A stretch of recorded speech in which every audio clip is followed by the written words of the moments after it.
أعوذ بالله من الشيطان الرجيم. بسم الله الرحمن الرحيم. الحمد لله رب العالمين الرحمن الرحيم مالك يوم الدين. إياك نعبد وإياك نستعين.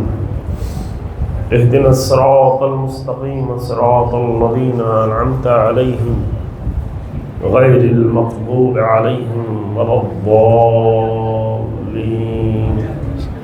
صدق الله العلي العظيم. صلوات محمد وعلى محمد. اللهم صل على محمد وعلى محمد. لا حول ولا قوة إلا بالله العلي العظيم. أعوذ بالله من الشيطان اللعين الرجيم. بسم الله الرحمن الرحيم.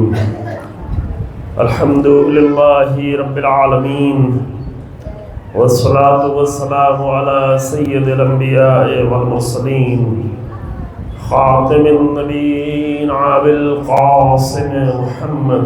اللهم صل على محمد وعلى محمد. ثم الصلاة والسلام على أهل بيته الطيبين الطاهرين المعصومين المنتجبين الذين أذهب الله عنهم الرجس وطهرهم تطهيرا.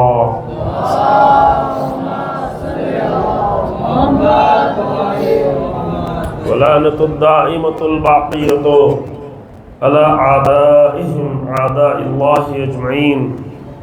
أما بعد فقد قال الله تبارك وتعالى في كتابه الكريم. بسم الله الرحمن الرحيم. الله ولي الذين آمنوا يخرجهم من الظلمات إلى النور والذين كفروا أولياؤهم الطاغوت يخرجونهم من النور إلى الظلمات أولئك أصحاب النار هم فيها خالدون. صلوات محمد وعلى محمد وعلى محمد.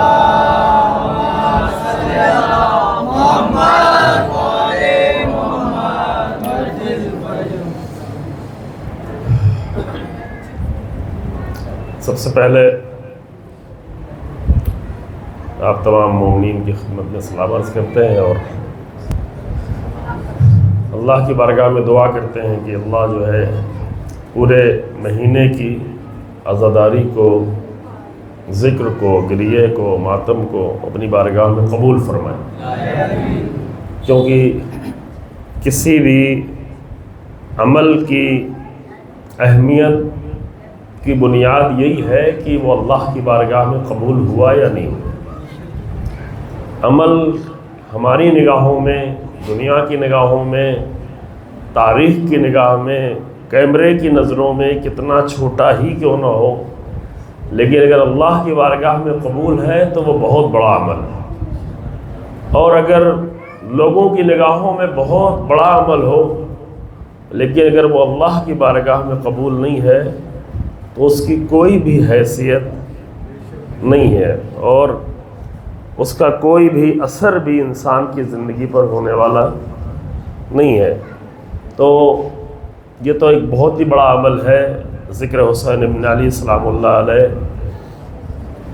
ہم اپنے چھوٹے چھوٹے عمل میں بھی اس بات کی طرف توجہ رکھ سکتے ہیں کہ یہ نیت ہو، اور یہ نیت کا طریقہ ہمیں حضرت ابراہیم نے سکھایا ہے. یوں تو ہر نبی سکھاتا رہا لیکن حضرت ابراہیم کی زبان سے قرآن نے نقل کیا ہے. اور جب ایک عمل کی جو اس وقت اگر آپ لوگ ہوتے یا کوئی بھی ہوتا اور دیکھ رہا ہوتا کہ جناب ابراہیم ایک سوکھی سی سنگلاخ زمین میں پتھروں کے درمیان جہاں نہ کوئی ہریالی ہے، نہ کوئی درخت ہے، نہ کوئی پودا ہے، آج تک بھی نہیں ہے، ابھی بھی نہیں ہے. آپ جائیں گے، ابھی نام لے رہے ہیں جگہ کا، آپ پہنچ جائیں گے آپ کے ذہن، اور انشاءاللہ جانا بھی نصیب ہو. دنیا کی مقدس ترین مقامات میں سے ایک مقام ہے جہاں پر حضرت ابراہیم نے توحید کی بنیاد رکھی، لیکن وہاں پر کچھ بھی نہیں تھا. اور آج بھی بڑی بڑی بلڈنگیں تو کھڑی کر دی گئی ہیں تجارت کرنے کے لیے، پیسہ کمانے کے لیے، لیکن وہاں پہ زندگی کے اور آثار نہیں ہیں. جتنے بھی جو آثار ہیں وہ سب اس زمزم کی وجہ سے ہیں کہ جو حضرت اسماعیل کے اڑیاں رگڑنے سے اللہ نے زمین سے پیدا کیا، ورنہ وہاں نہ بارش ہوتی ہے، نہ ہریالی ہے، نہ پہلے تو کچھ بھی نہیں تھا، اور وہاں پر آبادی بھی نہیں تھی، چونکہ اللہ کا گھر ہی نہیں بنا تھا۔ اللہ کا گھر بننے کے بعد دھیرے دھیرے کچھ لوگ آ کر بسنے لگے، تو جب تک اللہ کا گھر نہیں بنا تھا، اور اس سے بھی تھوڑا اور پیچھے جائیں تو کچھ بھی نہیں تھا، بالکل سنگلاخ صحرا اور سیاہ پتھروں والا، پتھر بھی ایسے نہیں کہ تھوڑا اچھے لگے، بالکل کالے سیاہ پتھر جو مکے کی سرزمین میں ہیں، ابھی بھی جہاں جہاں موجود ہیں۔ ان پتھروں کے درمیان میں حضرت ابراہیم ایک گھر بنا رہے تھے، اور انہی پتھروں کو توڑ توڑ کے بنا رہے تھے، اور ابھی جو آپ کعبہ دیکھ رہے ہیں وہ اس طرح کا کعبہ نہیں تھا، سمجھ رہے؟ ابھی تو بہت بڑے بڑے سیدھے صاف پتھر، کئی 100 کلو کے پتھر لگے ہوئے ہیں، بہت شاندار دکھ رہے ہوتے ہیں۔ آپ نے تصویروں میں تو دیکھا ہی ہوگا، جو لوگ گئے ہیں وہ جا کے قریب سے بھی دیکھ چکے ہیں۔ لیکن اس وقت جو ایسے پتھر توڑ توڑ کے، جیسے آپ نے دیکھا ہے پتھریلے علاقوں میں لوگ دیواریں بناتے ہیں، ٹوٹے ٹوٹے پتھر لا کے، ٹیڑھے میڑھے پتھر لگا کے ایک دیوار کھڑی کر دیتے ہیں، ویسے ہی جناب ابراہیم پتھر اٹھا اٹھا کر لا کر ایک دیوار کھڑی کر رہے تھے۔ تو ایسے کالے پتھروں کی ایک دیوار، نہ اس زمانے میں سیمنٹ تھی، نہ اس زمانے میں کوئی اتنا مضبوط وہ تھا، اور وہ بار بار گرتا بھی رہا۔ ابھی جو آپ کعبہ دیکھ رہے ہیں یہ تقریباً 400 سال پہلے بنایا گیا۔ اہمیت صرف اس لیے ہے کہ وہیں پر بنایا گیا جہاں پہ حضرت ابراہیم نے بنایا تھا۔ تو حضرت ابراہیم کے بنانے کی جگہ اتنی معتبر ہو گئی کہ وہاں پر جب بھی بنے گا، جتنی بار بھی بنے گا، وہ کعبہ ہی کہلائے گا، وہ محترم ہی ہو جائے گا، کیونکہ اس جگہ سے نسبت ہے کہ جہاں حضرت ابراہیم نے پہلا کعبہ بنایا تھا۔ لیکن وہ جو کعبہ بنایا تھا وہ اس کعبے سے بھی زیادہ محترم تھا، کیونکہ جناب ابراہیم کے ہاتھ کے پتھر رکھے گئے تھے، لیکن ظاہری طور پر کچھ نہیں تھا۔ ظاہری طور پر ایسے ٹوٹے پھوٹے ٹیڑھے میڑھے پتھروں سے ایک دیوار کھڑی کی جا رہی تھی، 4 دیوار، اور 4 دیوار پہ چھت بھی ایسی نہیں تھی جو ابھی تھی، ایسی گھاس پھوس رکھ کے کچھ چھت بھی رکھ دی گئی تھی۔ لیکن اگر صرف ظاہری منظر کو دیکھیں تو یہ ایک بہت ہی معمولی سی دیوار کھڑی کی جا رہی تھی، لیکن اگر اس ارادے کو دیکھیں کہ جس ارادے سے حضرت ابراہیم یہ دیوار کھڑی کر رہے تھے اور جو نیت کر رہے تھے، اس نیت نے اس گھر کو اتنا عظیم بنا دیا کہ قیامت تک اس سے بہتر پھر کوئی گھر نہیں ہو سکتا، ہے نا؟ بس مسئلہ نیت کا ہے۔ تو وہ تو صرف کعبے کی حد تک محدود نہیں ہے، جہاں بھی جس انسان کی نیت جتنی زیادہ پاک و پاکیزہ ہو جائے، جتنی محترم ہو جائے، جتنا اس میں اخلاص پیدا ہو جائے، جتنا اللہ کے لیے خالص ہو جائے، اتنا ہی وہ عظیم ہوتا چلا جاتا ہے۔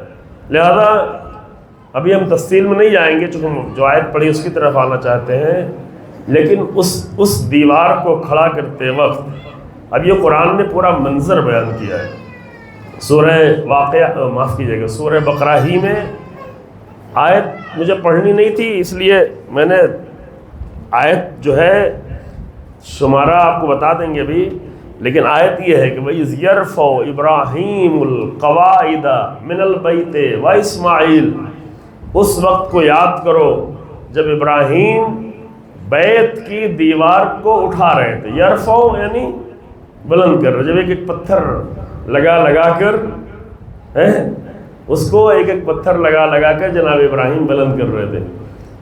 اب یہ کام کون کرتا ہے ہمارے گھروں میں؟ کوئی مستری کر رہا ہوتا ہے، اور اس کو لوگ، جبکہ ہر ایک کا کام اللہ کے نزدیک محترم ہے، اور جو کام زیادہ محنت سے ایمانداری سے کیا جائے وہ محترم ہے، لیکن عام طور سے لوگ کیا دیکھتے ہیں کہ بھئی پتھر لگا رہے ہیں، اینٹ لگا رہے ہیں اس نگاہ سے، لیکن وہ پتھروں کا لگانا اصل میں اس دل کی نیت کی وجہ سے اللہ کے نزدیک اتنا محترم ہو گیا کہ اللہ نے قیامت تک باقی رہنے والی کتاب میں اس کو پورا واقعہ بیان کر دیا کہ وَإِذْ يَرْفَعُ إِبْرَاهِيمُ الْقَوَاعِدَ، قواعد یعنی یہی دیوار، من البیت، گھر کی دیوار کو جب بلند کرے تھے ابراہیم و اسماعیل، دونوں کا نام لیا، چونکہ باپ بیٹے دونوں مل کے یہ دیوار بنا رہے تھے، تو ان کی زبان پر کیا کلمہ جاری تھا؟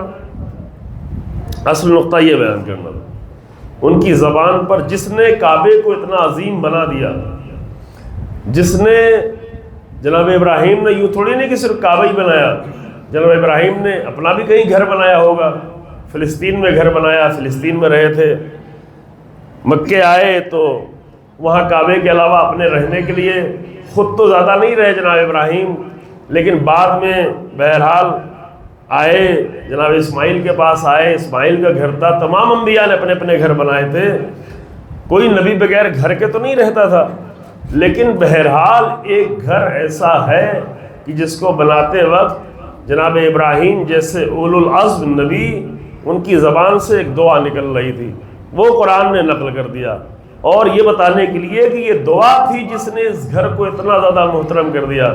اس میں دعا کیا نکل رہی تھی؟ دعا یہ تھی کہ ربنا تقبل منا انک انت السمیع العلیم۔ یہ جملہ آپ سنتے بھی رہتے ہوں گے، قرآن کی اسی آیت سے نکالا گیا ہے۔ وَإِذْ يَرْفَعُ إِبْرَاهِيمُ الْقَوَاعِدَ مِنَ الْبَيْتِ وَإِسْمَاعِيلُ رَبَّنَا تَقَبَّلْ مِنَّا إِنَّكَ أَنْتَ السَّمِيعُ الْعَلِيمُ، اے میرے اللہ ہمارے اس عمل کو قبول کر لے، ہم دونوں سے اس کو قبول کر لے کہ تو سننے والا ہے، تو جاننے والا ہے۔ سننے والا جاننے والا یعنی کیا؟ یعنی تو میں جو یہ بول رہا ہوں، جو میں یہ دعا کر رہا ہوں، تو اس میری آواز کو بھی سننے والا ہے، اور تو یہ بھی جاننے والا ہے کہ میں دل کی کس حالت سے دعا کر رہا ہوں، تو جانتا بھی ہے۔ اور اس کے بعد چند دعائیں اور ہیں، وہ سب بہت اہم دعائیں، ربنا وجعلنا مسلمین لک ومن ذریتنا امتا مسلمتا لک، اے میرے اللہ تو ہم دونوں کو اپنا مسلمان بندہ قرار دے۔ اب یہ بہت ہی عجیب دعا ہے کہ ابراہیم وہ بھی بچپنا نہیں ہے، ابھی نوجوانی نہیں ہے، ابتدائی مرحلہ نہیں ہے، بالکل بڑھاپے کا مرحلہ ہے، چونکہ بڑھاپے ہی میں جناب اسماعیل پیدا ہی ہوئے تھے، اور بڑھاپے میں اور بھی زیادہ عمر ہو چکی تھی، بڑے ہو چکے تھے جناب اسماعیل، قربانی کا مسئلہ گزر چکا تھا، جوان ہو چکے تھے۔ حضرت ابراہیم کی عمر 120 سال کے آس پاس تھی۔ اس وقت جناب ابراہیم یہ دعا کر رہے ہیں کہ ربنا وجعلنا مسلمین لک، اے میرے اللہ ہم دونوں کو، یہ نہیں کہا کہ ہم سب کو، اگر ہم سب کو کہتے تو یہ کہہ دیا جاتا کہ بھئی اپنے لیے تھوڑی نہیں کر رہے تھے، یہ سب کے لیے دعا کر رہے تھے، اور جو فرما رہے ہے نا، یہ تو اور سب کے لیے کر رہے جو مکے میں آ گئے تھے ٹھہر رہے ان کے لیے نہیں، مسلمین کہا، مسلمین نہیں کہا، سمجھ رہے ہیں؟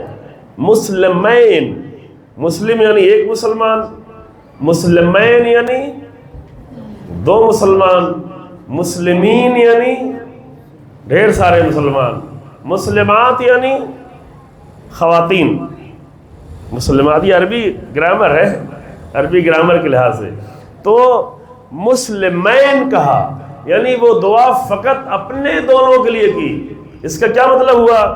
جو نبوت کے اس مقام تک پہنچ چکا ہے، جس کو امامت مل چکی ہے، جس کو خلت مل چکی ہے، جس کو نبوت مل چکی ہے، جس کو رسالت مل چکی ہے، جس کو اللہ سے وہ خاص مقام مل چکا ہے، جسے اولو العزم نبی قرار دیا جا چکا ہے، جو ابھی تک کا سب سے بڑا نبی ہے، اور بعد میں آنے والے بھی ہزاروں نبیوں سے بھی زیادہ بڑا نبی ہے، ایک رسول اللہ کو چھوڑ کے، آخری نبی کو چھوڑ کر جس ذات پر جا کر سب کی نگاہ ٹک جاتی ہے وہ حضرت ابراہیم ہے۔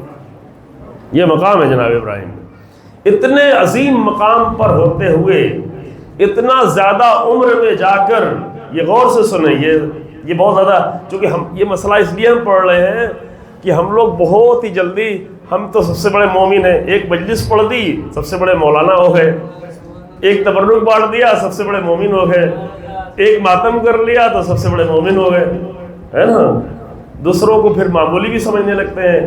وہ ابراہیم جو بیٹے کے گلے پہ چھری چلا چکے ہیں اللہ کے لیے، وہ ابراہیم جو ایک ساتھ اپنے سارے ریوڑ کو دے چکے ہیں۔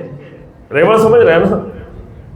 ریوڑ یعنی جی جانوروں کا پورا ریوڑ، جو اس زمانے میں انسان کی اصل پراپرٹی کیا ہوتی تھی؟ اصل پراپرٹی یہ جانور ہی ہوا کرتے تھے۔ زمین ومین کی کوئی قیمت نہیں تھی۔ ابھی زمین کی بڑی قیمت ہے کہ کتنا روپے اسکوائر فٹ ہے نا، کہیں لاکھ روپے اسکوائر فٹ تو کہیں 1000 روپے اسکوائر فٹ تو کہیں 5000 روپے اسکوائر فٹ۔ یہ زمین کی قیمت اب ہے، اس زمانے میں کون تھے؟ کتنے لوگ تھے؟ اس زمانے میں ایک مرتبہ میں نے دیکھا تھا، اب ذہن سے نہیں نکل گیا ہے، شاید پوری دنیا کی آبادی شاید 2.5-3 کروڑ رہی ہوگی، پوری دنیا کی، سمجھ رہے ہیں؟ تو زمین تو افراط تھی ہر جگہ، جس کو جہاں جا کے چاہے جتنی زمین لے لے، کوئی لوگ۔ اب وہ تو جناب ابراہیم کا زمانہ تو 4000 سال پہلے کا ہے، 1500 سال پہلے رسول اللہ کے زمانے میں، امیر المومنین کے زمانے میں جو بھی جتنی زمین جا کے آباد کر لے وہ زمین اس کی ہے، کوئی مسئلہ نہیں، جہاں جاؤ آباد کرو۔ اور یہ 1500 سال نہیں، ابھی اور بھی آج سے 100 سال پہلے، 150 سال پہلے یہاں بعض بزرگ بیٹھے ہیں، لوگ ایسے زمیندار لوگ، اچھا ہاں تم نے یہ کام کیا، چلو جاؤ 10 بیگھہ تمہارا ہو گیا، وہ 5 بیگھہ تم لے کے جاؤ، اتنا بیگھہ یہ لے، کیونکہ زمینوں کی کوئی ایسی قیمت نہیں ہوا کرتی تھی۔ اصل پراپرٹی کیا تھی؟ اچھا اور نہ کوئی اتنا بڑا بزنس ہوا کرتا تھا، جب لوگ ہی نہیں تھے تو کیا خریدنا، کیا بیچنا، کیا بزنس، کیا، تو یہ سب کوئی مسئلہ نہیں ہوا کرتا تھا۔ اصل پراپرٹی انسان کی ہوا کرتی تھی اس کے جانور، اس کے پاس جانور کتنے ہیں، گھوڑا کتنا ہے، بھیڑ بکریاں کتنی ہیں، اونٹ کتنے ہیں یہ۔ اور جناب ابراہیم نے لمحوں میں سب اللہ کی راہ میں، صرف اس بات سے کہ کوئی یہ نیا آدمی میرے پروردگار کو یاد کر رہا ہے۔ سنا ہوا واقعہ نا، میں پورا واقعہ نہیں سنا رہا، فقط اتنا کہ گزرتے ان کے کان سے آواز ٹکرائی، سبوح قدوس رب الملائکۃ والروح۔ اگر کسی غیر کی زبان سے اپنے محبوب کا ذکر سن لے انسان تو کتنا اچھا لگتا ہے نا؟ فرق ہوتا ہے نا۔ مثلا اپنے گھر میں اپنے بچوں کی تعریف تو ہم کرتے ہی ہیں، ماں کرے گی، باپ کرے گا، بھائی کرے گا، بہن کرے گا، دادا کرے گا، نانا کرے گا، لیکن اگر پڑوسی کوئی تعریف کرے کہ تمہارا بچہ تو بہت اچھا ہے، اس کا اخلاق بہت اچھا ہے، تو گھر میں ماں تعریف کرے اتنا اچھا نہیں لگے گا، لیکن وہ پڑوسی تعریف کرے تو انسان کو اچھا لگتا ہے، مزہ آتا ہے، آگے گھر میں ذکر کرتا ہے کہ میرے بچے کی تعریف ہو رہی تھی، اچھا رزلٹ آیا تو ادھر پڑوسی نے تعریف کی، بھائی تمہارے بچے نے اچھا رزلٹ لے آیا تمہارا بچہ، تو انسان کو زیادہ خوشی ہوتی ہے۔ گھر کے لوگ اپنے لوگ تو تعریف کریں گے ہی، تو حضرت ابراہیم تو تعریف کریں گے ہی، ابراہیم کے گھر میں جو ہے ہاجرہ اور سارہ وہ تو تعریف کریں گے ہی، لیکن کوئی غیر ناآشنا اگر اللہ کی تعریف کر رہا ہے تو ابراہیم کو اتنا مزہ آیا، اتنا اچھا لگا، کہا بھائی ایک بار تو اور کر دے، کہا نہیں یوں تو نہیں کروں گا، فری میں نہیں کروں گا۔ اب وہ تھا فرشتہ، اگر وہ فرشتہ بھی ہوتا، ابھی تو ابراہیم کو بتایا نہیں گیا کہ فرشتہ ہے کہ نہیں ہے۔ اور ایک قانون ہے، یہ قانون اپنے ذہنوں میں آپ محفوظ رکھیں کہ انبیاء کو بھی اس وقت تک کسی غیب کا علم نہیں ہوتا جب تک اللہ نہ چاہے، سمجھ رہے ہیں؟ یہ توحیدی قانون ہے۔ یعنی توحیدی قانون یعنی کیا؟ یعنی سب کچھ اصل میں اللہ کے اختیار میں، اللہ جب جس کے لیے جو چاہے وہ اختیار دے دیتا ہے، کبھی علم دے دیتا ہے، کبھی اختیار دے دیتا ہے، کبھی قدرت دے دیتا ہے، کبھی معجزہ دے دیتا ہے، لیکن سب ہے کس کے اختیار میں؟ سب اللہ کے اختیار میں۔ ہمارے استاد یہ بہت ہی خوبصورت مثال دیا کرتے تھے، ابھی ہے الحمدللہ، اللہ ان کی حفاظت فرمائے، آیت اللہ محسن قراتی ایک عظیم عالم ہے، تو فرمایا کرتے تھے کہ معجزہ انبیاء کے ہاتھوں میں، ائمہ کے ہاتھوں میں ایسے ہی ہوتا تھا جیسے پولیس کے ہاتھوں میں اسٹین گن دے دی جاتی ہے، اسٹین گن تو لے کے وہ ٹہلتا رہے گا، لیکن اس کو اختیار نہیں ہے کہ اسے چلائے، جب تک کہ اوپر سے پرمیشن نہ آئے. اگر چلا دیا تو اس کی نوکری بھی گئی، سروس بھی گئی، تنخواہ بھی گئی، جیل میں بھی چلو. ہے تو تمہارے پاس لیکن چلا نہیں سکتے. چلاؤ گے کیا؟ جب تک اوپر سے آرڈر ملے. اسی طریقے سے انبیاء کے پاس اختیارات تو تھے، لیکن وہ اختیارات کب اور کتنے تھے؟ جب تک اوپر سے نہ آ جائے آرڈر، یعنی جب تک اللہ کی طرف سے نہ آئے. تو یہ ہر چیز میں تھا، حتیٰ تاثیر میں، ہدایت میں، عمل میں. یہ قرآن میں جگہ جگہ ذکر ہوا ہے. ایک بار میں شمار کر رہا تھا، اگر مجھے صحیح یاد ہے تو 29 جگہ تھی جہاں پر یہ بتایا گیا، 29 جگہیں رسول اللہ کے لیے اور دیگر مقامات کے لیے کہ اللہ کے اذن کے بغیر ممکن نہیں.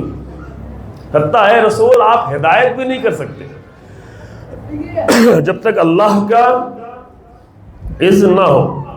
کبھی کبھی ہمارے بعض ذاکرین آ کر ایسے نقطے پڑھتے ہیں کہ جو روح اسلام کے خلاف ہوتا ہے. روح اسلام کے وہ سوچتے ہیں کہ امیر المومنین کی فضیلت بیان کر رہے ہیں، جبکہ امیر المومنین کو تکلیف دے رہے ہوتے ہیں. جب غیر توحیدی باتیں ممبر پہ بیان کی جائیں، وہ بھی امیر المومنین کا نام لے کے، تو اس سے ہم نادان انسان تو خوش ہو سکتا ہے. ہم جیسے جاہل لوگ جب کی تعریف کی جائے تو بڑا خوشی ہوتی ہے کہ آج ہماری مجلس میں بڑی تعریف ہو گئی تھی. یہ اپنی تعریف پہ خوش ہونا یہ اصل میں کمزوری ہے، یہ جہالت ہے، یہ نفس کی پستی ہے کہ جب انسان اپنی تعریف پہ خوش ہو. سمجھ رہے ہیں؟ تعریف کے لیے ایک قانون بتایا گیا ہے، اگر آپ کی یا کسی کی تعریف کی بھی جائے تو آپ کو الحمدللہ، کیونکہ ہم تو کسی تعریف کے لائق نہیں ہیں. تعریف اللہ کی ہے، ساری تعریفیں اللہ کی ہے. اس نے چاہا تو آپ نے 2 شعر پڑھ دیا، اس نے چاہا تو 2 کلام پڑھ دیا، اس نے چاہا تو کچھ اچھے نقطے پڑھ دیے، اس نے چاہا تو کوئی اچھے حدیث پڑھ دی. تو تعریف بھی ذہن دینے والا وہ بھی ہے، زبان دینے والا وہ بھی ہے، آواز دینے والا وہ ہے، سب کچھ تو اس کی طرف سے. تو تعریف کے لائق ہم کہاں ہوئے، ہے نا؟ تو انبیاء تو ایسے نہیں ہوا کرتے تھے، ممکن ہی نہیں تھا. لہذا جناب ابراہیم جیسے اولو العزم نبی کے لیے قانون کیا تھا؟ یہ قانون یاد رکھیے گا کہ جب تک اللہ کی پرمیشن نہیں ہو علم بھی نہیں ملے گا. اللہ جہاں چاہے گا وہیں پر علم دے گا. سمجھ رہے ہیں؟ مثال دے دیں. اب یہ بات مجھے کہنی نہیں تھی، بات آ گئی تو مثال دے دیں. تو یہ بنیادی باتیں ہیں، واضح ہوتی رہے سب کے نزدیک کہ آپ فرض کریں اگر اللہ نے پہلے ہی سے حضرت ابراہیم کو بتا دیا ہوتا، علم غیب ہوتا کہ دیکھو تم یوں ہی لوگوں کو دکھانے کے لیے اپنے بیٹے کے گلے پہ چھری چلا دینا، تمہارے بیٹے کو کچھ ہونا نہیں ہے. سوال ہے، تمہارے بیٹے کو کچھ ہونے والا نہیں ہے. میں تو یوں ہی خالی بس لوگوں دنیا کے سامنے پیش کرنے کے لیے کہہ رہا ہوں میں تمہارے بیٹے کو بچا لوں گا، تم چھری چلا دینا. اور جناب ابراہیم کو پہلے سے علم ہوتا کہ میں چھری چلاؤں گا تو میرے بیٹے کو کچھ ہونے والا نہیں ہے، وہ تو بچ جائے گا، دمبا آ جائے گا، ذبح ہو جائے گا. تو اس میں ابراہیم کا کمال کیا ہوتا؟ سوال ہے نا، کیا کمال ہوتا؟ اگر پہلی ساری چیز طے ہوتی کہ بیٹے کو میرے کچھ نہیں ہونا ہے تو یہ تو آپ بھی چلا لیں گے، یہ تو کوئی بھی چلا لے گا. پھر اس کی یاد میں 4000 سالوں سے اتنے جانور ذبح ہو رہے ہیں، اتنی قربانیاں ہو رہی ہیں، یہ کیوں ہو رہی ہیں؟ تو کوئی کمال کی بات نہیں ہے. کہ نہیں، ابراہیم کو علم اس وقت ہوگا جب اللہ چاہے. اگر علم دے کر کمال تک پہنچنا ہے تو علم دے دے گا، علم کو روک کر کمال تک پہنچانا ہے تو علم کو روک لے گا. علم دینا بھی اللہ کے اختیار میں، علم کو روکنا بھی اللہ کے اختیار میں. یہ توحید عملی توحید ہے. جو ہمارے درمیان میں بڑی شرک کی باتیں ہونے لگی ہیں اور خدا نخواستہ ممبر سے بھی شرک کی باتیں ہونے لگتی ہیں، اس طرح سے پیش کیا جاتا ہے رسول اللہ کو، امیر المومنین کو، ائمہ کو کہ جیسے اللہ سے ہٹ کے کوئی ایک اور کائنات چل رہی ہے. نہیں، یہ اسی کو تو کہتے ہیں. یہی تو مشکل ہے، یہی تو ظلم ہے، یہی تو اہل بیت پر ظلم ہے، یہی تو امیر المومنین پہ ظلم ہے کہ اللہ سے ہٹ کر ایک الگ سے اختیار ماننے لگے. نہیں، کمال یہی ہے کہ جتنے بھی اختیارات ہیں وہ اللہ کی طرف سے دیے ہوں، حتیٰ علم بھی۔ تو جناب ابراہیم کو بھی کیا تھا؟ علم اللہ نے، اور بھی اس کی مثالیں ہیں، بہت ساری مثالیں، زیادہ مثالوں میں ہم آپ کو روکیں گے تو ایسے ہی میرا ٹائم ختم ہو جائے گا۔ چلے ایک مثال چھوٹی جلدی اور دے دیں، چھوٹی نہیں بہت بڑی مثال ہے، دے دیتے ہیں۔ مثلا امیر المومنین کو اگر پہلے ہی سے علم دے دیا جاتا، اللہ کی طرف سے علم ہو جاتا، رسول اللہ کی طرف سے علم ہو جاتا کہ دیکھو بستر پہ سو گے تو کچھ ہونے والا نہیں ہے، شب ہجرت کے بستر پہ سونے سے آپ کو کچھ نہیں ہونے والا ہے، کوئی خطرہ نہیں ہے، کوئی پریشانی نہیں ہے۔ اگر کوئی خطرہ نہیں تھا تو جان کا سودا کیسے ہوتا؟ سوال ہے۔ اگر علم پہلے ہی سے ہوتا تو بستر پہ سونا کمال کیسے ہوتا؟ کمال اسی وقت ہے کہ علم نہ ہو اور اپنی جان کو دین کے لیے خطرے میں ڈال دیا جائے۔ تو یہاں پر علم کا روکنا یہی کمال تھا۔ ظاہر ہے کہیں پہ علم دینا کمال ہوتا ہے، کہیں پہ علم کو روکنا کمال ہوتا ہے، تاکہ اللہ کی راہ میں قربانی کا جذبہ معلوم ہو، اللہ کی راہ میں قربانی کا شوق معلوم ہو کہ ایک 23 سال کا جوان یہ کوئی پرواہ نہیں کرتا کہ میں تو بھی 23 سال کا ہوں، میری ابھی شادی بھی نہیں ہوئی ہے، میری پوری زندگی باقی ہے۔ نہیں، یہ زندگی سب کے سب قربان ہو جائے اگر میرا پروردگار چاہے، اگر رسول اللہ چاہے۔ یہ ہے، تو یہ قانون ہے۔ انشاءاللہ ان چند مثالوں سے آپ کے ذہن میں یہ قانون محفوظ رہ جائے۔ تو میں عرض یہ کر رہا تھا کہ اس وقت جب جناب ابراہیم یہ عمل کر رہے تھے تو یہ دعا کر رہے تھے، جب دیوار کو اٹھا رہے تھے، جناب ابراہیم کے اس وقت کعبہ بننے کے بعد سے ابھی تک بہت بار کعبہ تعمیر ہو چکا ہے، کئی بار، چونکہ گرا ہے، ٹوٹا ہے، پھوٹا ہے۔ اب جو بنا ہوا ہے وہ اتنا مضبوط ہے کہ وہ انشاءاللہ تعالی آسانی سے، یعنی رسول اللہ کے زمانے سے لے کے اب تک 4 بار کعبے کی پوری تعمیر ہو چکی ہے شروع سے۔ ایک تو رسول اللہ کے زمانے میں تھی، وہ تو آپ لوگوں نے سنا ہوا ہوگا، جب پتھر لگانے کا مسئلہ آیا تھا، تلواریں نکل آئی تھیں۔ پھر اس کے بعد ایک بار بہت زیادہ بارش ہو گئی، پھر عبد الملک ابن مروان کے زمانے میں جو ہے کعبہ تعمیر ہوا۔ یزید کے زمانے میں کعبے کو پورا کیا کیا تھا؟ سنا ہوا ہے نا، یزید کے دور میں پورے کعبے کو مسمار کر دیا گیا، یعنی کعبے کے قریب جو پہاڑ تھے، پہاڑ بڑے پہاڑ نہیں ہیں، پہاڑیاں تھیں، وہاں سے کعبے کے اوپر اتنا پتھر اور آگ کے گولے برسائے گئے تھے، کیونکہ عبداللہ ابن زبیر کا لشکر وہیں مکہ ہی میں تھا، اسی ایریے میں، تو جنگ کرنے کے لیے آگ اور گولے، کعبہ جل گیا، کعبے کے پردے جل گئے، کعبے کی دیواریں ٹوٹ گئی۔ تو پھر کعبہ جب یزید، اسی وقت جو ہے یزید جہنم میں بھی گیا، بھائی اسی وقت حملہ چل ہی رہا تھا، مکے پہ حملہ ہو ہی رہا تھا، تبھی خبر آئی کہ وہ تو پھر نار ہو گیا، شکار کرنے گیا تھا، گھوڑے نے اس کو دوڑا دوڑا کے مار ڈالا، یعنی گھوڑے میں پھنس گیا اور سر ٹکراتا رہا اور سر لگاتا رہا۔ تو کعبہ تو اس کے بعد پھر تعمیر ہوا۔ پھر یہ ابھی جو کعبہ ہے وہ تقریباً 400 سال پہلے عثمانی حکومت کے زمانے میں نئے سرے سے یہ کعبہ تعمیر ہوا۔ اس سے کعبے کے احترام میں کوئی کمی آنے والی نہیں ہے، کیونکہ جگہ وہی ہے، حجر اسود وہی ہے۔ حجر اسود کا بھی مسئلہ ہوا ہے بیچ میں، کچھ لوگ چرا لے گئے تھے، پھر اس کو واپس پلٹایا گیا، وہ سارے مرحلے وہ آپ تاریخ میں جا کے پڑھ بھی سکتے ہیں، اور ضرورت ہوئی تو کبھی بیان کیا جائے گا انشاءاللہ۔ اور آپ آسانی سے جا کے اپنی تو ساری چیزیں آسانی سے آپ ڈھونڈ کے پڑھ سکتے ہیں کسی معتبر سائٹ پہ۔ البتہ ایک چیز اپنے ذہن میں رکھیں کہ جب بھی کوئی چیز پڑھیں تو معتبر اور اتھینٹک جگہوں پہ، یوں ہی الٹی سیدھی جگہوں پہ پڑھ کے آ کر اسے نہ سنا کریں، نہ ذہن میں رکھا کریں، نہ بیان کیا کریں۔ تو یہ کعبے کا مرحلہ تھا۔ تو اس وقت جب معمولی پتھروں سے، چھوٹے موٹے ٹوٹے پھوٹے پتھروں سے جناب ابراہیم کعبے کی دیوار کو تعمیر کر رہے تھے، تو وہ کعبہ اتنا زیادہ محترم ہو گیا تھا، کیونکہ دعا یہ کر رہے تھے کہ پروردگارا میرے اس عمل کو اپنی بارگاہ میں قبول کر لو۔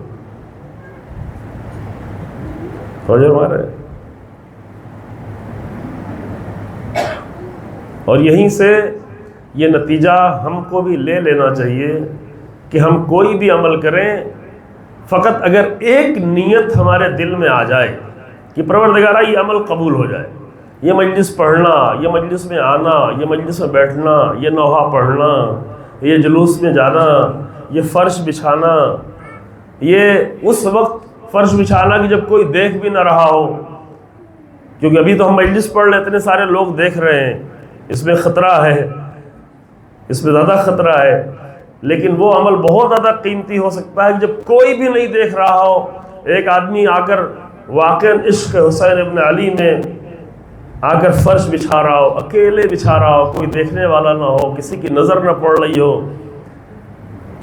اس کا اخلاص ہو، لیکن کوئی بھی عمل انسان انجام دے رہا ہو، اگر اس پہ ایک نیت آ جائے کہ پروردگارہ یہ عمل تیری بارگاہ میں قبول ہو جائے، تو اس عمل کے قیمتی ہونے کی گارنٹی ہو گئی، ابھی ہو گئی گارنٹی ہے۔ ہمارے لینے سے تو کچھ نہیں ہونے والا ہے، ہماری حیثیت نہیں ہے، ابراہیم جیسا نبی گارنٹی لے لے گا، رسول اللہ لے لیں گے، امیر المومنین گارنٹی لیں گے، فقط ایک شرط ہو جائے کہ پروردگارہ تیری بارگاہ میں قبول ہو جائے۔ لیکن جو لوگ دکھاوے کے لیے کرتے ہیں، جو لوگ چرچے کے لیے کرتے ہیں، جو لوگ نام کے لیے کرتے ہیں، جو لوگ خاندان کے لیے کرتے ہیں، ان کے دل میں اللہ کی نیت آنے ہی نہیں دیتا۔ توجہ فرمائیے، یہ ہے مسئلہ، یہ نیت ہی نہیں آنے پائے گی۔ لہذا پہلے ان چیزوں سے دل کو پاک کرے، پھر ایسی عظیم نیتیں آنے کا امکان ہے۔ جب انقلاب آیا تھا تو وہاں پر ایک مصرع پڑھایا تھا، دیو چن بیرون روت فرشتے درآیت، کیا دیو چن بیرون روت فرشتے، اتنی فارسی تو آپ لوگ جانتے ہیں نا؟ نہیں، فارسی تو آپ بہت اچھی جانتے ہیں، لیکن تھوڑا سا چینج ہو گئی ہے۔ دیو چن بیرون روت فرشتے درآیت، یعنی اندر کے شیطان باہر نکلے گا تبھی تو فرشتہ آئے گا۔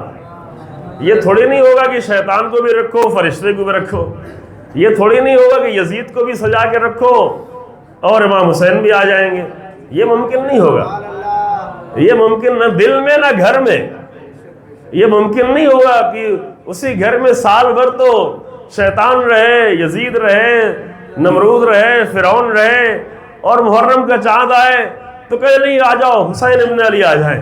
نہیں، ان سب کو نکالو، گھر سے پہلے دل سے نکالو، جب دل سے نکلے تو حسین آتے ہیں، جب شیطان دل سے نکلے تو الہی نور نظر آتا ہے، تب وہ نور کی پاکیزگی محسوس ہوتی ہے، وہ روشنی دل میں انسان کے محسوس ہوتی ہے عزیزو۔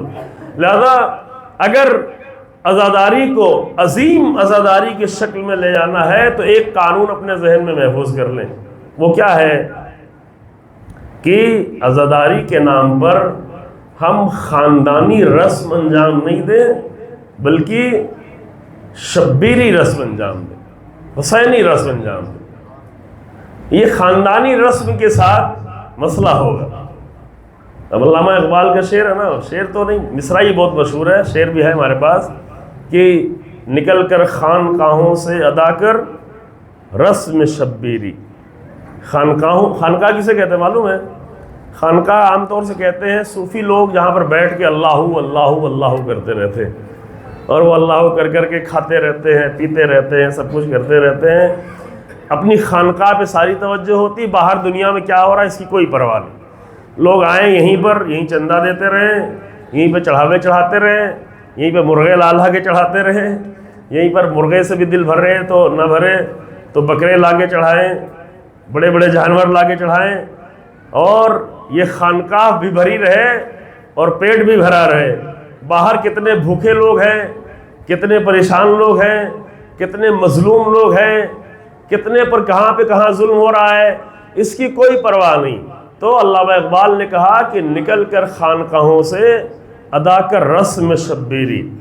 رسم شبیری یہ ہے کہ ظلم کے مقابل میں کھڑا ہوا جائے، رسم شبیری یہ ہے کہ مظلوموں کے حق میں کھڑا ہوا جائے، رسم شبیری یہ ہے کہ انسانیت کے لیے حج بھی چھوڑنا پڑے تو حج چھوڑ دیا جائے، خانقاہ چھوڑنی پڑے تو خانقاہ چھوڑ دی جائے، سمجھ رہے ہیں؟ تو جب تک انسان رسم خانوادگی میں لگا ہوا ہے تب تک رسم شبیری ممکن نہیں۔ ابھی ہماری بہت بڑی مشکل یہ ہے، عام طور سے میں آپ کو پریشان کرنے کے لیے نہیں کہہ رہا ہوں، اس لیے نہیں کہہ رہا ہوں کہ آپ شرمندہ ہوں، میں صرف اس لیے کہہ رہا ہوں کہ آئندہ کو تبدیل کر سکتے ہیں، اپنے آئندہ کو بہتر کر سکتے ہیں کہ رسم خانوادگی سے نکلیں تاکہ رسم شبیری نظر آنے لگے۔ اور اگر رسم شبیری سمجھنا ہے تو اگر ہم یہاں پر ممبر پہ نہ سمجھا سکیں تو آج کی رسم شبیری کو جا کر لبنان میں دیکھ لو، نظر آ جائے گی۔ رسم شبیری جہاں ادا ہو رہی، آج یمن میں ادا ہو رہی، آج لبنان کے شیعہ، یمن کے شیعہ، فلسطین کے اہل سنت رسم شبیری ادا کر رہے ہیں۔ اللہ کسی کو بھی توفیق دے سکتا ہے، چونکہ حسین ابن علی تو صرف شیعوں کے لیے نہیں ہے، امام حسین علیہ السلام نہ سادات کے لیے ہے، نہ شیعوں کے لیے ہے، نہ کسی خاص گروہ کے لیے ہے کہ ہم نے اتنے سال عزا خانہ بنایا ہے اس لیے ہمارے، نہیں، جو بھی راہ حسین ابن علی پہ آ جائے، جو بھی رسم شبیری ادا کرنے لگے، حسین ابن علی اس کے ہو جاتے ہیں۔ اور کوئی شیعہ ہو، کوئی سنی ہو، کوئی اپنا ہو، کوئی غیر ہو، فقط ارادہ یہ کر لے کہ وہ رسم شبیری ادا کر سکے تو حسین ابن علی اس کے ساتھ ہوں گے۔ اللہ اکبر۔ اب یہ تو میں نے اہل سنت کا نمونہ پیش کیا، افریقہ کے کرسچنز نے آ کر رسم شبیری ادا کی۔ ساؤتھ افریقہ کو سلام کرنے کا دل چاہ رہا ہے مسلسل، کہ پچھلے 10 مہینے ہو گئے نا، آج تاریخ کیا ہے؟ 7 ہے نا، آج 7 ہی ہے نا، تو ہو گیا جی ہاں 10 مہینے ہو گئے، 7 اکتوبر سے لے کر کے آج 7 اگست ہے، 10 مہینے ہو گئے۔ 10 مہینے کی اس جنگ میں کس نے کیا رول ادا کیا وہ تو پوری نظروں کے سامنے ہے، لیکن اس 10 مہینے میں ایک بہت بڑا رول ادھر ساؤتھ افریقہ، اتنے دور دراز کے ملک نے آ کر اتنی مضبوطی سے مقدمہ لڑا اور پوری دنیا کے سامنے ان دہشت گردوں کو نسل کشی کے کیس میں ثابت کیا، اور پوری دنیا کا اسرائیلی میڈیا جو ہمارے ملک میں بھی بہت زیادہ ہے، یہ پوری دنیا کا اسرائیلی میڈیا ساری کوششیں کر کے تھک گیا، لیکن ساؤتھ افریقہ کے لوگوں نے کورٹ کے ذریعے سے، انٹرنیشنل کورٹ کے ذریعے سے پوری دنیا میں اسے نسل کشی کا مجرم ثابت کر دیا۔ کیا یا نہیں کیا؟ سعودی عرب نے تو نہیں کیا، ترکی نے نہیں کیا، جارڈن نے نہیں کیا، مصر نے نہیں کیا، کس نے کیا؟ نیلسن منڈیلا کی قوم نے کیا۔ ٹھیک ہے، تو رسم شبیری جس کو جہاں ادا کرنے کا موقع مل جائے، اب کہیں کہ کیا وہ پورے شیعہ ہو گئے؟ نہیں عزیزو، اگر کوئی ایک قدم اٹھائے تو اس کے لیے دعا کریں کہ دوسرا قدم بھی اٹھے۔ یہ کیا کہ ابھی پہلا قدم اٹھایا تو یہ کہہ کے ان کو کراس کر دیں، نیچے کر دیں، ہٹا دیں، جیسے ابھی لوگ فلسطین کے لوگ، آج فلسطین کے لوگوں سے بڑھ کر کون ہے جو ظلم کے مقابل میں اتنے مسلسل کھڑا ہوا ہے؟ تو یہ ایک قدم تو انہوں نے اٹھایا ہے، یہ حسینی قدم ہے، یہ علوی قدم ہے، یہ فاطمی قدم ہے، تو جب یہ قدم اٹھا ہے تو انشاءاللہ دوسرا قدم بھی اٹھے گا، یہ مرحلہ آگے بڑھے گا۔ تو پوری دنیا کا میڈیا فیل ہو گیا، خدا کی قسم فیل ہو گیا، اور پوری دنیا میں آج سارا میڈیا ہونے کے بعد یہ ثابت ہو گیا کہ یہ نسل کشی کے مجرم ہیں۔ اور نسل کشی کا مطلب جانتے ہیں؟ میں ایک جملہ جلدی سے کہوں عزیزو، 1-2 باتیں اور عرض کرنی ہے۔ نسل کشی کا مطلب جانتے ہیں؟ نسل کشی کا مطلب یہ ہے کہ یہ تو آپ کو معلوم ہے کہ 16,000 سے زیادہ بچے شہید کیے گئے، بچے، مردوں کو چھوڑے، عورتوں کو چھوڑے، بچے، بہت سارے اس میں اور جوان ہوں گے جن کی شادیاں نہیں ہوئی تھی، جن کی نسلیں آگے نہیں بڑھیں، اگر ان کو شامل کریں تو وہ شاید 22-25 ہزار ہو جائیں گے کہ جن کی نسلیں رک گئیں۔ اور نسل کشی کا مطلب یہی ہوتا ہے کہ مثلاً ابھی مجھے کوئی آگے مار دے تو میرے مر جانے سے کیا ہوگا معلوم ہے؟ میرے مر جانے سے ایک آدمی مر گیا بس، ایک میرے مر جانے سے آپ تو خیر زیادہ تر جوان بیٹھے ہوئے ہیں، لیکن یہاں پہ کچھ بزرگ بھی ہیں، اگر کسی بزرگ کی موت ہو جائے یا کوئی مار بھی دے تو کیا ہوگا؟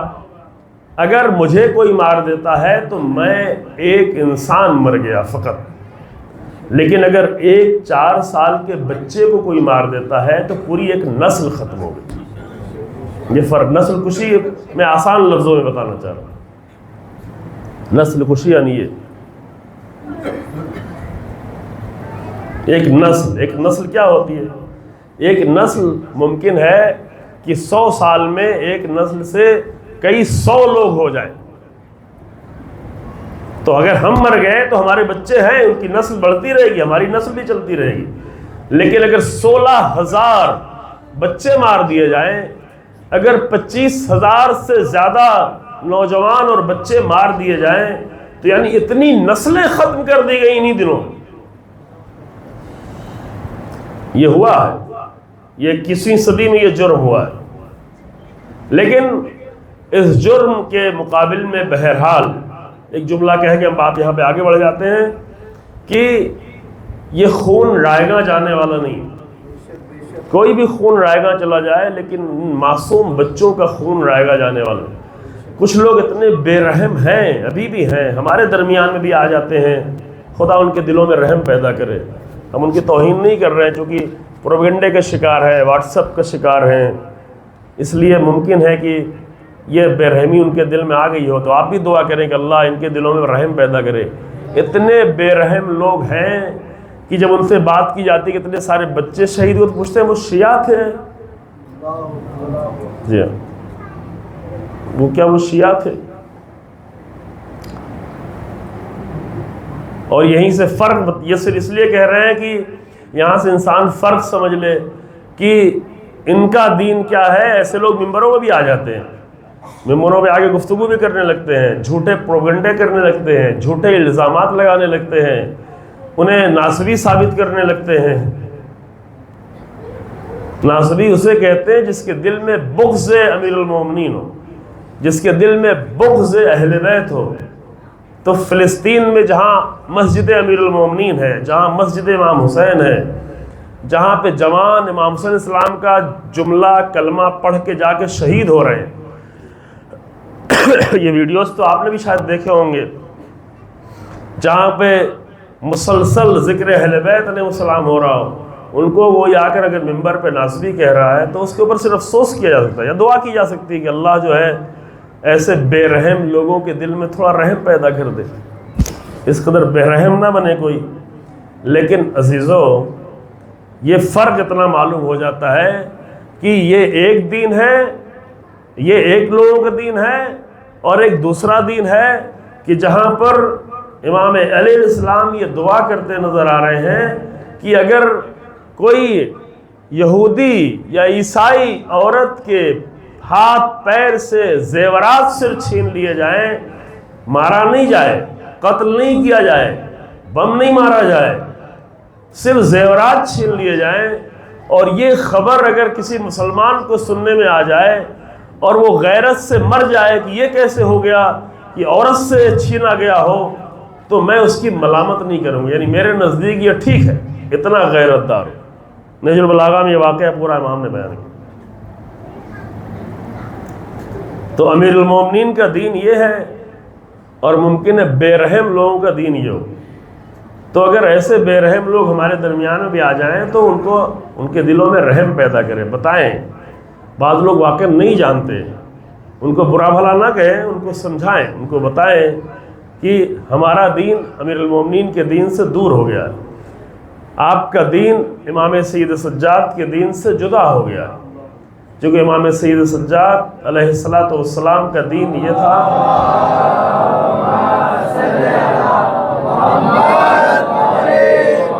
جب یہی ایک جملہ پڑھتے ہیں، مصائب پڑھتے ہیں، امام کا دین کیا تھا؟ امام کا دین یہ ہے کہ امام فرماتے ہیں کہ اے میرے اللہ، میں خالی بھی ترجمہ کر دیتا ہوں، شاید وضاحت کروں بعد میں اگر ضرورت ہو، جو بہت اہم جملہ ہے، اگر آپ خود جا کے دیکھ لیں گے اچھی طرح سے تو مسئلہ نہیں۔ امام فرماتے ہیں کہ اے میرے اللہ، میں تیری بارگاہ میں معافی چاہتا ہوں۔ ظاہر امام تو معصوم ہے، امام سے تو خطائیں نہیں ہوتی، گناہ تو دور کی بات ہے، امام سے تو خطائیں بھی نہیں ہوتی، لیکن امام ایک ایسا کلچر بنانا چاہتے ہیں تمام مومنین کا۔ کیا فرماتے ہیں؟ صحیفہ سجادیہ 38 نمبر کی دعا ہے، 38 نمبر کی دعا۔ ابھی کتاب نہ ملے تو موبائل پہ بھی موجود ہے، آسانی سے آپ ڈھونڈ سکتے ہیں۔ آپ صحیفہ کاملہ 38 نمبر دعا ڈالیں، پہلے ہی جملہ آپ کو مل جائے گا۔ امام فرماتے ہیں اللہم انی اعتذر الیک من مظلوم ظلم بحضرتی فلم انصرہ۔ اے میرے اللہ، میں تیری بارگاہ میں معافی مانگتا ہوں اس بات سے کہ میرے ہوتے ہوئے کسی پر ظلم کیا جائے اور میں اس کی مدد نہ کروں۔ یہ نہیں کہ میں ظلم کروں، معاذ اللہ، ظلم نہیں، یہ نہیں فرمایا۔ اس بات پر معافی نہیں کہ ظلم کریں، نہیں، ظلم تو بہت دور کی بات ہے۔ ظلم بحضرتی، میرے حضور میں، میرے ہوتے ہوئے کسی ایسے مظلوم کے بارے میں۔ اللہم انی اعتذر الیک من مظلوم، کسی بھی ایسے مظلوم، یہ نہیں کہا کہ شیعہ مظلوم ہو، یہ نہیں کہا کہ مومن مظلوم ہو۔ من مظلومین یہ ایک کامن ناؤن ہے، کامن ناؤن یعنی جو سب کو شامل ہوتا ہے۔ یہ کامن ناؤن جانتے ہیں آپ سبھی نا؟ یہ یعنی کوئی بھی مظلوم، وہ مظلوم شیعہ ہو، سنی ہو، مسلمان ہو، غیر مسلمان ہو، کوئی بھی مظلوم ہو، کسی قوم کا، کسی مذہب کا، کسی دین کا، کسی دھرم کا۔ اللہم انی اعتذر الیک من مظلوم، کسی بھی مظلوم پر ظلم ہو، بحضرتی، میرے ہوتے ہوئے، فلم انصر ہو، اور میں اس کی اگر مدد نہ کر سکوں تو میرے اللہ، میں تیری بارگاہ میں معافی چاہتا ہوں۔ یہ ہے امام سید سجاد کا دین۔ اللہ اکبر، کتنا فرق ہو گیا۔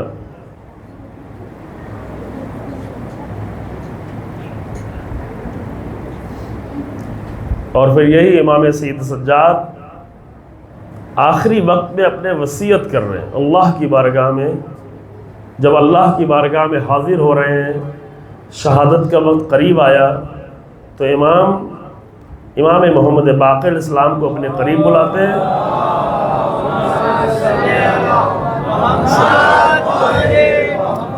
اب یہ جو جملہ پڑھا ہے بہت ہی بڑا جملہ ہے، آپ اس پہ غور کریے گا۔ شاید میں بات پہ اور تھوڑی وضاحت کروں یہاں پر یا کہیں اور پر، لیکن ابھی وقت نہیں ہے کہ امام کا دین کیا ہوتا ہے اور ہم نے اپنے دین کو کہاں تک پہنچایا ہوا ہے۔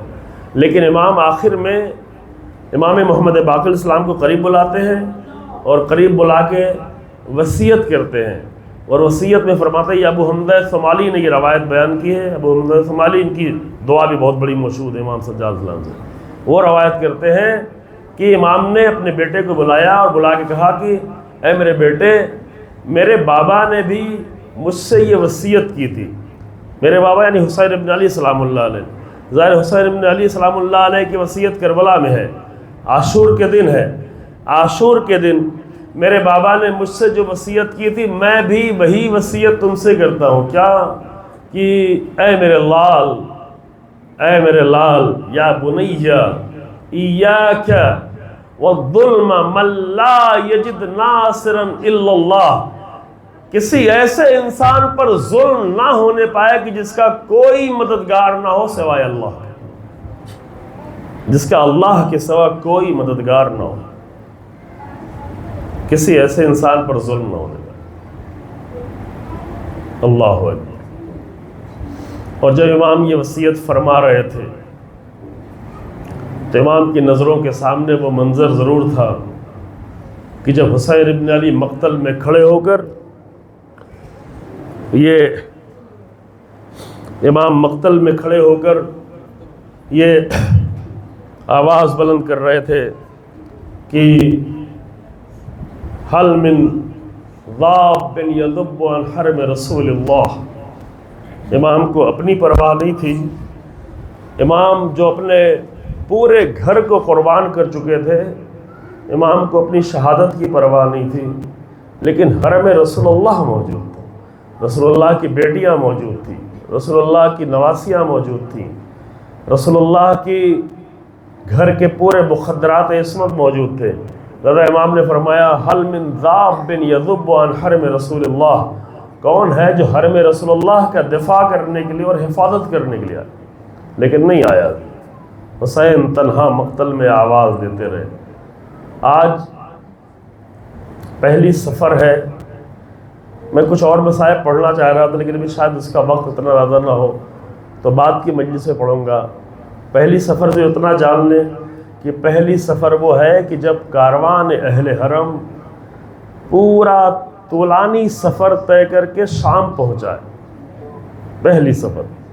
چونکہ ہم پہلی محرم سے مجلس کرتے چلے آ رہے ہیں، اس لیے مجلسیں کر کر کے یہ احساس ہے کہ ہم نے بہت ساری مجلسیں کر لی ہیں تو پھر کچھ چیزیں نارمل ہوتی چلی جاتی ہیں، لیکن عزیزو آج کا دن کم سے کم نارمل نہیں تھا، کیونکہ آج کا دن وہ ہے کہ جس دن اہل حرم کا کاروان شام پہنچا ہے۔ کوفے پہنچنا اور ہے اور شام پہنچنا اور ہے۔ کوفے اور شام میں فرق کیا ہے؟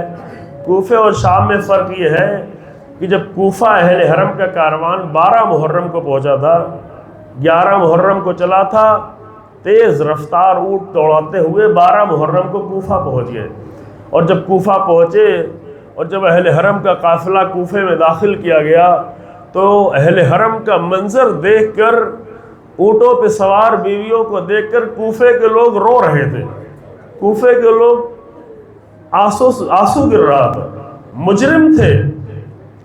جناب زینب نے ان کو بہت سخت جملے بیان کیے ہیں، لیکن بہرحال یہ فرق تھا کہ کوفے کے لوگ گریہ کر رہے تھے، اور اس گریہ کرتے وقت بھی بہرحال ان کی اگر نگاہیں بھی اٹھ رہی تھیں تو وہاں پر جناب ام کلثوم یہ فریاد بلند کر رہی تھیں، غضوا ابصارکم یا اہل الکوفہ، اے کوفے کے لوگ اپنی آنکھیں تو بند کر لو، اپنی نظروں کو تو جھکا لو، اما تستحیون، کیا تمہیں حیا نہیں آتی، کیا تمہیں شرم نہیں آتی کہ ان تنظروا الی بنات رسول اللہ وہن حواسر، کہ تم آنکھیں کھول کھول کر رسول اللہ کی بیٹیوں کی طرف دیکھ رہے ہو جبکہ ان کے چہرے کھلے ہوئے۔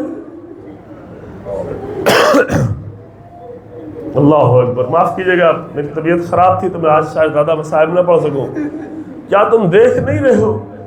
تمہیں اس بات پر ذرا بھی شرم نہیں آتی کہ سر اٹھا کر آنکھیں کھول کر رسول اللہ کی بیٹیوں کی طرف رک کر کے دیکھ رہے ہو؟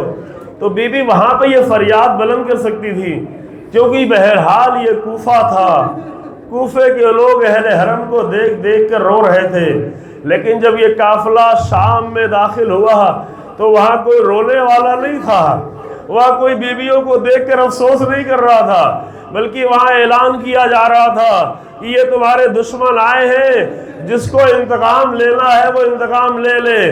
تو جیسے جیسے اہل حرم کہاں شام کے بازار میں داخل ہو رہے تھے، جس کے ہاتھ میں جو بھی تھا وہ اہل حرم پہ پھینک رہا تھا، کوئی پتھر مار رہا تھا، کوئی لکڑیاں پھینک رہا تھا، کوئی خاک پھینک رہا تھا، اور اس عالم میں سید سجاد کبھی نظریں اٹھاتے تھے، پھوپھی کو دیکھتے تھے، کبھی ماں کو دیکھتے تھے، کبھی بہنوں کو دیکھتے تھے، اور جناب زینب سید سجاد کی حالت کو دیکھ کر اے میرے لال صبر کرو، اے میرے لال یہ منزل طے کرنی ہے، اے میرے لال یہ امتحان کی منزل ہے، اس سے گزرنا۔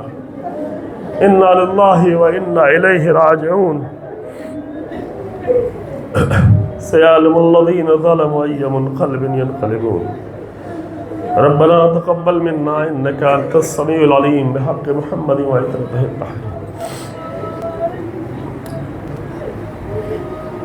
پروردگار ہمارے اس عمل کو قبول فرما، پروردگار ہمارے گناہوں کو معاف فرما، پروردگار ہمیں بہتر سے بہتر شکل میں ابائے حسین ابن علی برپا کرنے کی توفیق عنایت فرما، پروردگار ہمارے دلوں کو ہر طرح کے ظلم اور شیطنت سے پاک قرار دے، پروردگار ہمیں راہ حسین ابن علی پر چلنے کی توفیق عنایت فرما، پروردگار علماء حق کی حفاظت فرما، مراجع کرام رہبر انقلاب آیت اللہ سے ثانی کو طول عمر عطا فرما، مجاہدین اسلام کو کامیابی اور کامرانی عطا فرما، ظالموں کے شر سے پوری امت مسلمہ کو، مومنین کو، فلسطین کے بچوں کو، مظلوموں کو محفوظ فرما، مسجد اقصی اور بیت المقدس کی حفاظت فرما، امام زمانہ کے ظہور میں تعجیل فرما، اور ظلم و ستم سے بھری ہوئی دنیا کو عدل و انصاف سے بھر دے۔ ربنا تقبل منا انک انت السمیع العلیم بحق محمد وعطرۃ الطاہرین۔